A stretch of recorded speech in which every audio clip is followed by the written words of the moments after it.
Ciao a tutti amici, benvenuti da strumentimusicali.net e oggi volevo fare questo paragone, diciamo, fra due fasce di prezzo leggermente diverse.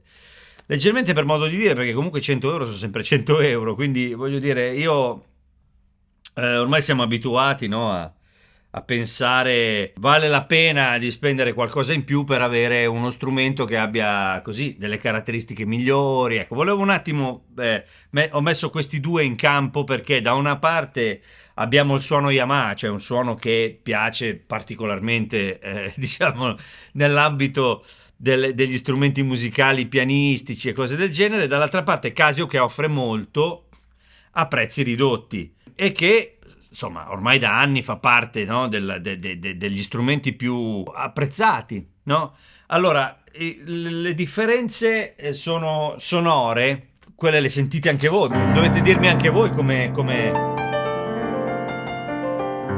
le sentite.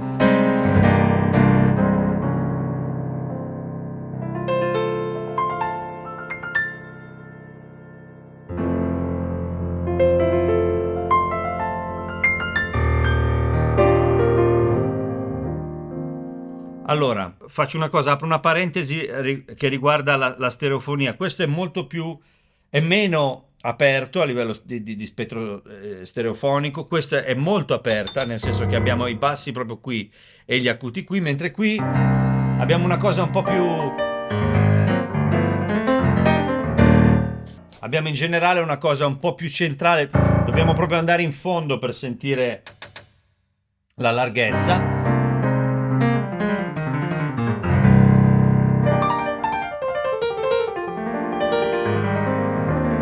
Allora, la tastiera di questa è un po' più tosta, un po' più...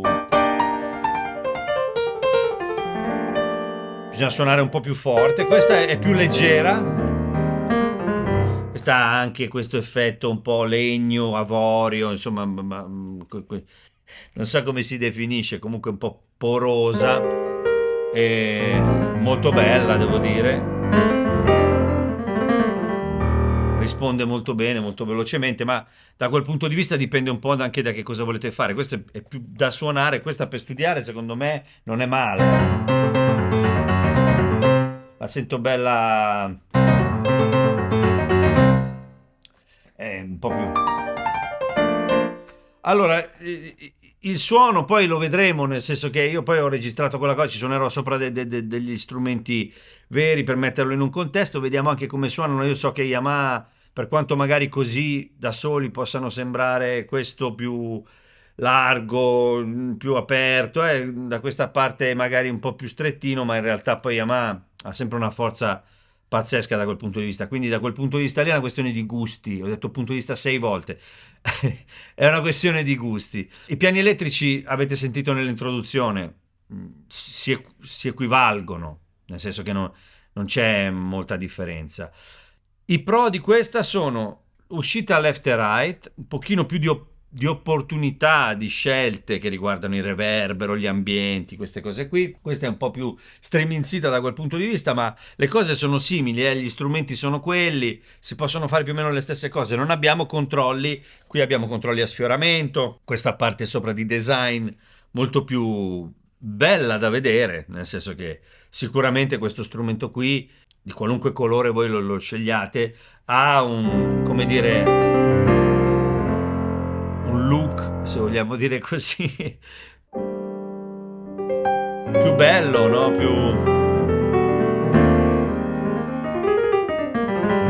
Più curato, diciamo.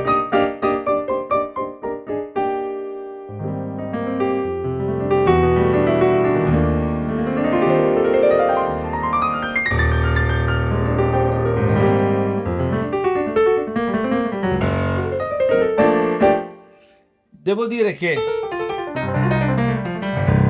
in cuffia, cosa che può essere, diciamo, un utilizzo abbastanza frequente, no? di uno strumento del genere, a casa ci si mette in cuffia per suonare, per studiare, questo è molto piacevole, la sensazione. Forse un po' più confuso sulle basse, ma in realtà funziona quella cosa lì, perché dà una sensazione molto realistica. Non so quanto possa funzionare poi, però questa cosa in ambito invece di utilizzo professionale.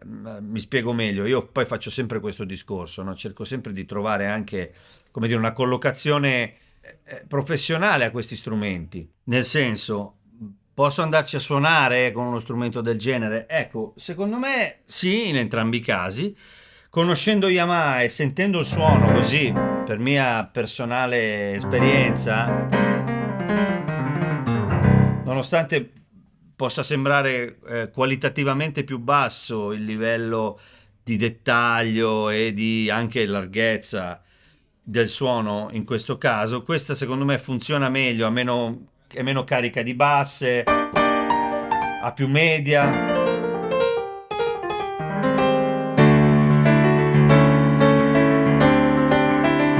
Non sono così. Questo, nonostante sia un suono più complesso, più denso, in realtà potrebbe avere meno efficacia. Chiaramente il left e right di questo è un pochino più avanzato, più professionale. Questa qui bisogna avere un cavo per uscire dalle cuffie, sdoppiarlo e andare nell'impianto, cosa che si fa facilmente. Altre cose da dire, diciamo che dalle casse, non vi faccio sentire come suonano dalle casse così perché non ha molto senso, vanno sentite in un ambiente, entrambe sono valide, cioè nel senso che sono piacevoli da ascoltare, tutte e due, dalle loro casse, diciamo, nel modo quello più, nell'utilizzo quello più casalingo, sia in cuffia che non in cuffia. Diciamo che in cuffia questo qui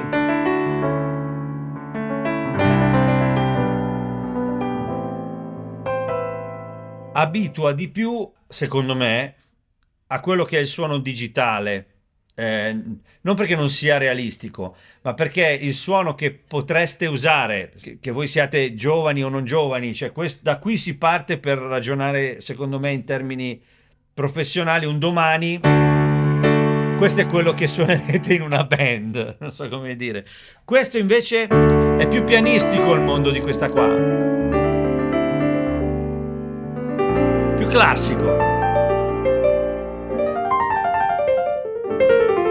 Efficace, bellissimo, non mi fraintendete, sto facendo veramente un'analisi proprio anche così, un po' sul prezzo, cioè perché comunque questa costa 100 euro meno di questa, quindi vale la pena? Vale la pena dal punto di vista della costruzione, della tastiera, della piacevolezza di alcune cose anche visive, così, assolutamente, ma per studiare, per cominciare a entrare nel mondo anche della professione, intendo dire, del sound, forse Yamaha è più indicata. Se volete una cosa più bella da vedere, anche da suonare più piacevolmente, non so come dire, sicuramente questo vale quello che costa. Ecco, diciamo che dal punto di vista qualità-prezzo Casio è impressionante. Anche Yamaha, però Yamaha in questo caso appena sotto i 400 euro, qui siamo appena sotto i 500 euro.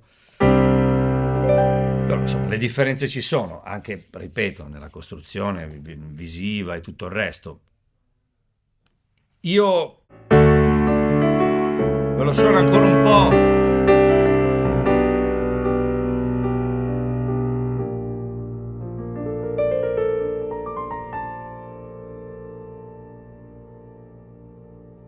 Ecco, sentite come reagiscono anche le dissonanze. Adesso mi era rimasto giù un tasto, nel senso, per sbaglio, per errore mio, non è che è rimasto giù.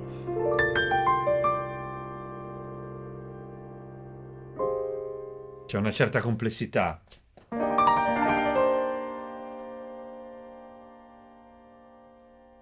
Qui è tutto più essenziale, però c'è un'efficacia dentro sto suono pazzesca.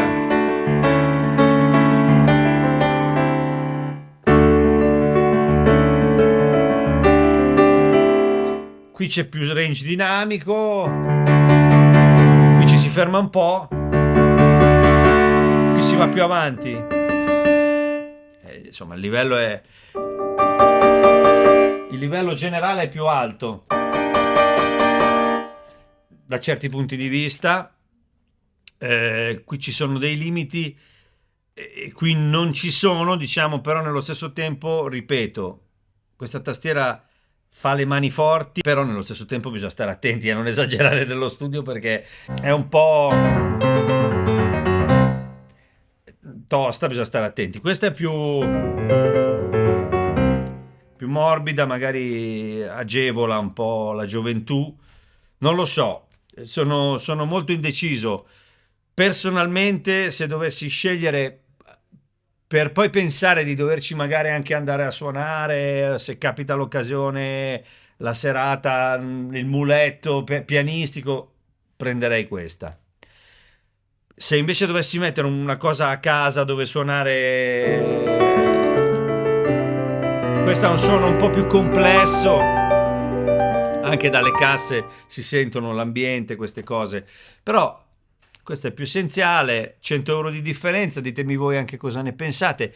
Io penso che in entrambi i casi si caschi in piedi, insomma, no? Dipende un po' dalla direzione che volete prendere. Spero di avervi così illustrato più o meno le differenze e spero sia stato utile. Io vi ringrazio strumentimusicali.net che mi consente di fare queste comparazioni, mi mette a disposizione gli strumenti. Ringrazio voi per i commenti, mi scuso se non rispondo a tutti i commenti, ma ogni tanto mi metto lì, parto e rispondo un po', faccio quello che posso, insomma. E vi ringrazio perché i commenti sono importantissimi, sia per il canale, ma anche per chiarirmi le idee io per primo, perché poi molto spesso mi rendo conto che negli anni ho cambiato varie volte idea, ho cambiato il mio modo di vedere le cose sulla base dell'esperienza che ho fatto, insomma. Quindi, ripeto, spero sia stato utile. Se vi piace quello che faccio, iscrivetevi al canale, campanella e tutto il resto. Andate sul mio sito www.mexkeys.com dove trovate tutti i video divisi per categorie, lì c'è anche la mia musica, i miei libri, insomma, quello che ho fatto io nella vita, se vi interessa conoscermi meglio. Vi mando un abbraccio, un bacione. Ciao ciao!